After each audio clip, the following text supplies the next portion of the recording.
Hello, everybody. It's me, Ross, and welcome back to another edition of the League One Lowdown, where I speak to fans, podcasters, and journalists from each League One club to get their thoughts for the coming season. Today, I'm joined by Gary from the Stacey West blog, covering all things Lincoln City. And before we get started, Gary, I've got to appreciate the beard. It's Appreciation Beard Day. But thank you very much for joining me, and let us know the lowdown, the introduction to Stacey West blog, and you as a Lincoln City fan.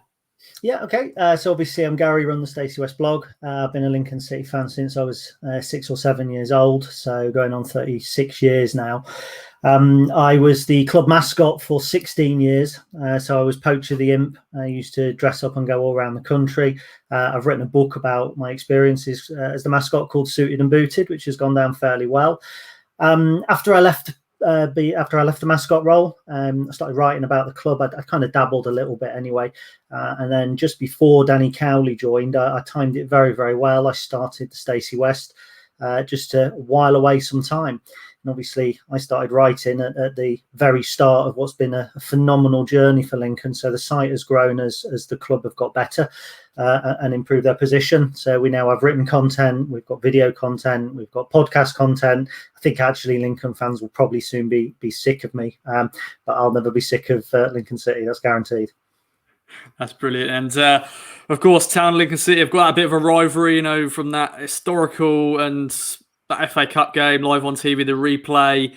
Mick McCarthy, that image of him just going, and of course, Terry Butcher was doing a rant after the game. But now we're League One rivals, and Lincoln City playoff final defeat, unfortunately for you guys. But what a great season. Mark Atherton, what a job he's done for you guys. Last year he just ripped the team apart and basically built his own team. But let's talk about this window. Still got a month left of the transfer window to go. But what's your thoughts of the ins and outs? And a big talking point is the recent arrival of Teddy Bishop from Town. He's been at the club at Town since he's 7 years old, and he's now leaving as a 25-year-old. And chance for him to, try to play better football than he has been in the last few years. But what's your thoughts on that signing and your ins and then also your outs? Because I know you've lost some big players as well. Yeah, I mean, obviously starting with Teddy Bishop, it's an interesting signing from my point of view. Last summer we signed James Jones, and I see a lot of similarities there because James Jones exploded on the scene at Crewe. He had been with Crewe since he was a young boy, obviously begun to fall out of favour a little bit and needed a new challenge. And I think Teddy Bishop's very similar. As you say, been with you a long while, very unlucky with injuries, obviously. I think he played more minutes last season than he had collectively in his senior Ipswich career. I know there's a lot of potential there. Jimmy Walker, who's obviously worked for both clubs, tweeted that he could be better than George Grant if he stays fit and if he's managed well. So that gives me some hope because Michael Appleton does have a really good reputation for getting the best out of players. And if you go back to his time at Oxford when he had the likes of Marvin Robinson and Kamar Roof and players like that kind of came through and went on to be much, much better. But it hasn't worked with James Jones. So I think Bishop's a roll of the dice, if I'm honest. I think he's somebody that Lincoln fans probably won't appreciate as much as Ipswich fans did. I understand that he was a bit of a crowd favourite, even though he didn't really ever kind of hit the heights he was meant to. I think in general, people will look at Lincoln City this season compared to last year and go, it's going to be tough. Brennan Johnson obviously scored a lot of goals, won a lot of penalties. Let's be honest, whether people like how easily he went down or not, he was responsible for some penalties.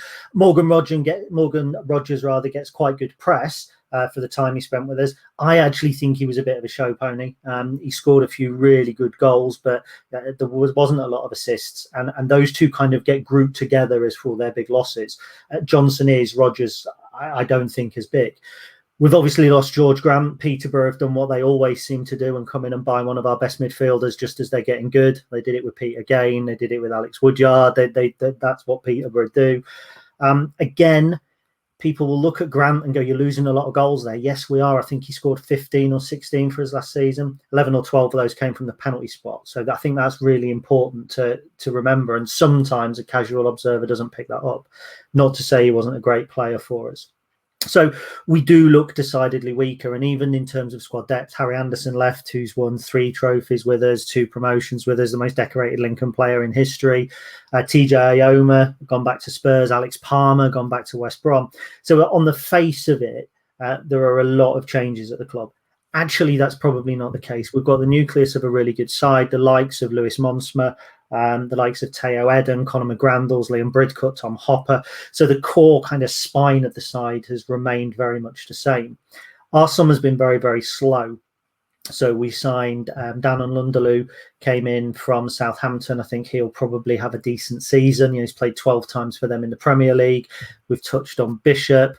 We have replaced Palmer simply with his understudy at West Brom. So we've just gone back to West Brom and said, well, we'll have your next best keeper. And that's England under-21 international Josh Griffith, who kept 23 clean sheets with Cheltenham last season during their title charge. So I think it's interesting that we've got some players this season who probably don't have the same standing as Rodgers and Palmer, etc. But I think they do have the same standing as those players did when they signed for us. Those players gained a reputation with us. And the likes of Lunderloo, the likes of Josh Griffith, the likes of Lewis Fiorini, who's come from Manchester City after a year at NAC Breda in the Dutch second division. Unknowns now, but in 12 months' time, who knows? The last week's been really interesting as well in terms of acquisitions. Not only have we signed Teddy Bishop, obviously we've brought in Hakib Adelakan, who I think is probably the marquee signing of the summer. Former Scunthorpe, been at Rotherham, been on the books of Bristol City for a couple of years. I think he's kind of another unpolished diamond. Chris Maguire, he's a player who I've admired for a long, long time, coming out of Sunderland. He's worked closely with Michael Appleton in the past, so I think he'll do well. And lastly, Lasse Sorensen from Stoke City, who MK Don fans don't really know what position he played while he was there. I think he played in all the midfield positions, right wing back, right wing. He looked brilliant in a friendly last night. Friendlies are all well and good, but he looked to have some real technique. So I think there's a few rolls of the dice there. If I've got any concerns, it's at the back. I've got 3 fit centre-backs at the club. 3 centre-backs at the club, one of which is fit at the minute, which is Adam Jackson. So Monsma hasn't played any pre-season. Joe Walsh seems to be made of glass. He's like the bad guy and unbreakable, the guy whose bones always break, bless him. So I've got a bit of concern there, but I think there'll be more incomings as well. So it's been a busy summer, but at the same time, the core nucleus of the squad is still in place. So we're hopeful that we can compete again. And of course, as a recording, it's 1 month left of the transfer window. Whenever this goes out, it's still going to be a lot of different dealings. It's going to be going around all League One clubs.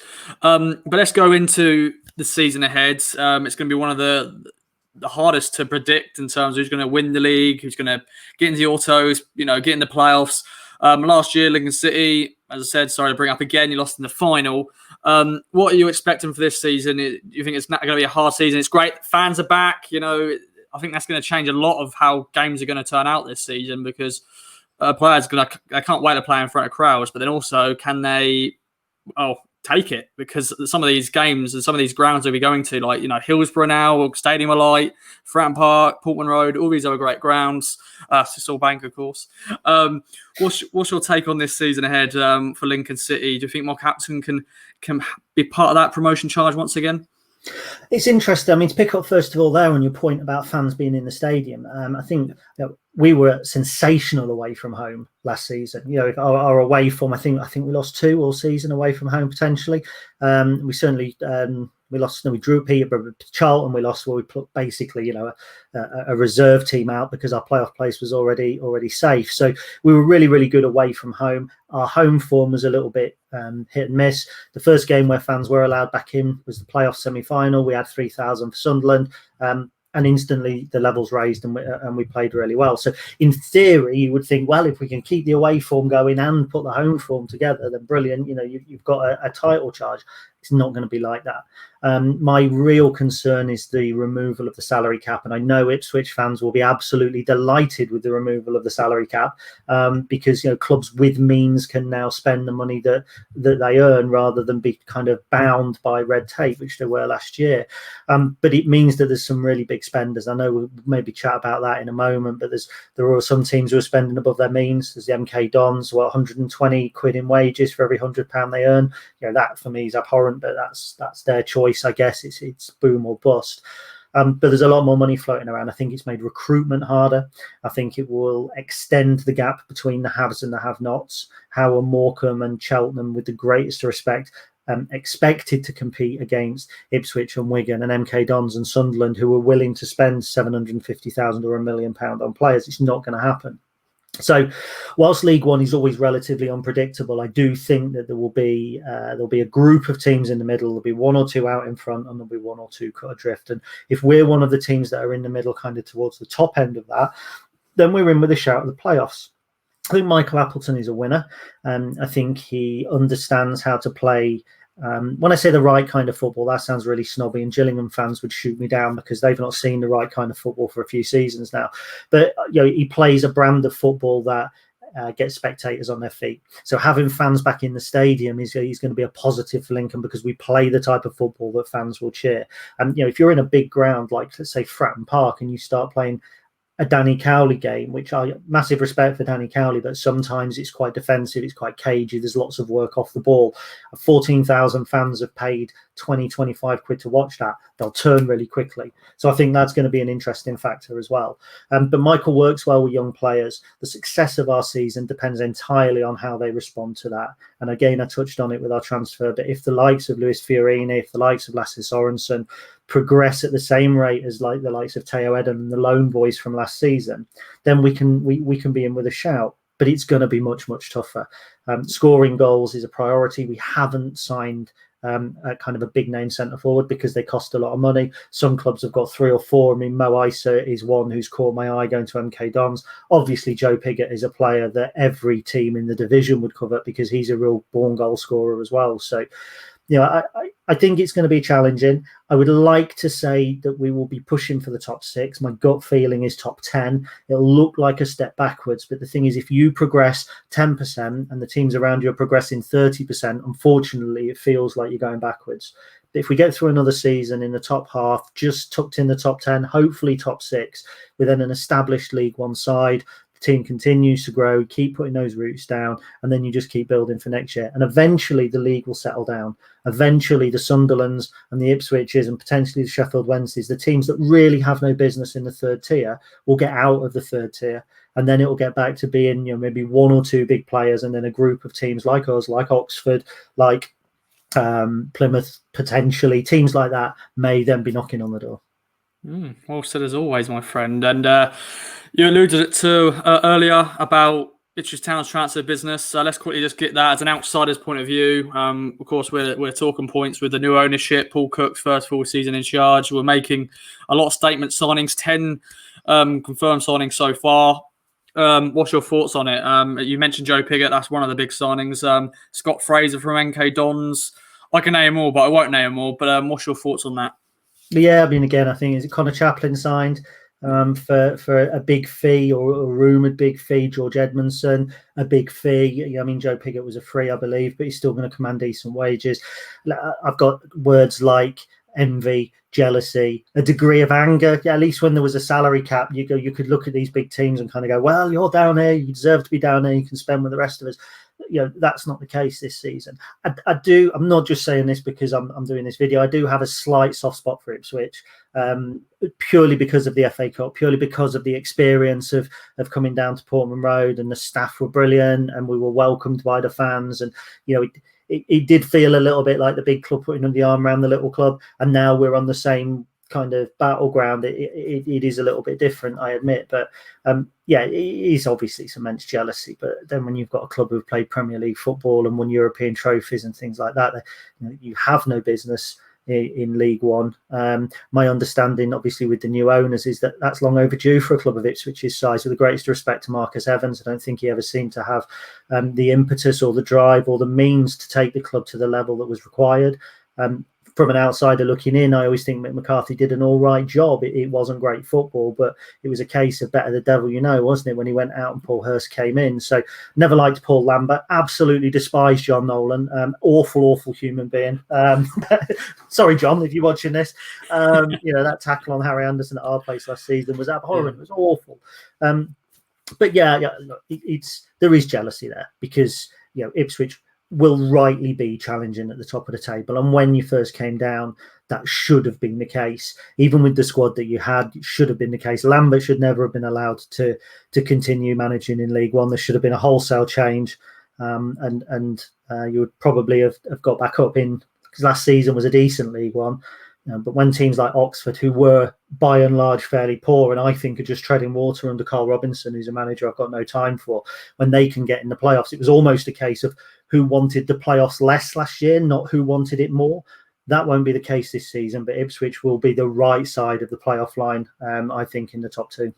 Okay then. Well, we'll end the video by talking about Town Lincoln when they face each other. We're playing you in September, and then also we'll start 2022 at Portman Road against Lincoln. That'll be an interesting tie. At that point, there'll be the league table will probably show who's going to be where. That'll be halfway point. What can you expect from those games, do you reckon? They've always been somewhat tight affairs, or there's been a lot of goals. I still have scars from the 5-3 defeat end of 2019. A lot of goals. But what can you expect from those two games? I think they're going to be great games. The 5-3 I actually missed. I was suffering from awful flu, and the club sent me an iFollow pass for that afternoon to watch the game, and it was a phenomenal game. There is quite a special feeling when we play. I think potentially because we didn't meet for so many years, and then there was the FA Cup, and then all of a sudden we seem to play each other every week with FA Cup games and replays, and it became quite familiar. So I think the early game, both teams will still be settling in. So I think the game at Sincilbank could be tough for you. As tough as games will be for arguably the strongest squad in the division, of course. I'm not saying that it'll, you're going to come to us as underdogs, because that won't be the case. But some of your players may still be settling in. Some of the patterns of play still may be kind of taking time to settle down. And I think looking at Paul Cook previously in this division with Wigan, it took him a little bit of time to bed in before they really kicked on in the second half of the season. I'm hoping that Sincilbank will be a cauldron of noise for that game. My gut feeling, looking at the two squads now, is a draw would be a great result for us. I think it's interesting we play on New Year's Day, because that means both fixtures will be done and dusted before there's any transfer business. So if something is fundamentally wrong with either of our sides, that is going to kind of be the final game where we have to bear that brunt before we can make significant signings, which could make it interesting. You point to the 5-3, I think that's probably a product of the Christmas period. You always get crazy games over Christmas with lots of goals, and almost as if the players are in such a benevolent mood. It's here you go, Tyler Walker chip the keeper from the edge of the area when he's in no man's land, Merry Christmas. And I think that New Year's Day, it always has that special occasion as well. So I think it'll be a phenomenal game when we come to your place. Unfortunately, I don't think it'll be one that we'll particularly enjoy, because by that time I think that you will be challenging for the top two. We were top, I think, in New Year's Day last year. We're certainly there or thereabouts. I don't think we will be this season. So we'll see. But also a lot of our new signings, again, will have bedded in by that point. So you might be seeing the very best version of the team that Michael Appleton envisages that he has now. So there's so many ifs and buts, but there'll be two great games, that's for sure, particularly for neutrals.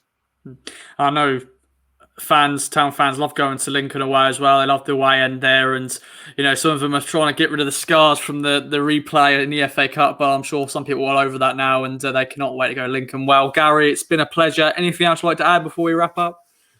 No, I think that's it. I'd wish you the best of luck for the season, but obviously I don't mean it with any real degree of sincerity, and that's not me being bitter. It's just, after Lincoln City, I'm not really overly fussed who comes behind us, as long as Sunderland are well down. But no, thank you for having me on. I've really enjoyed it.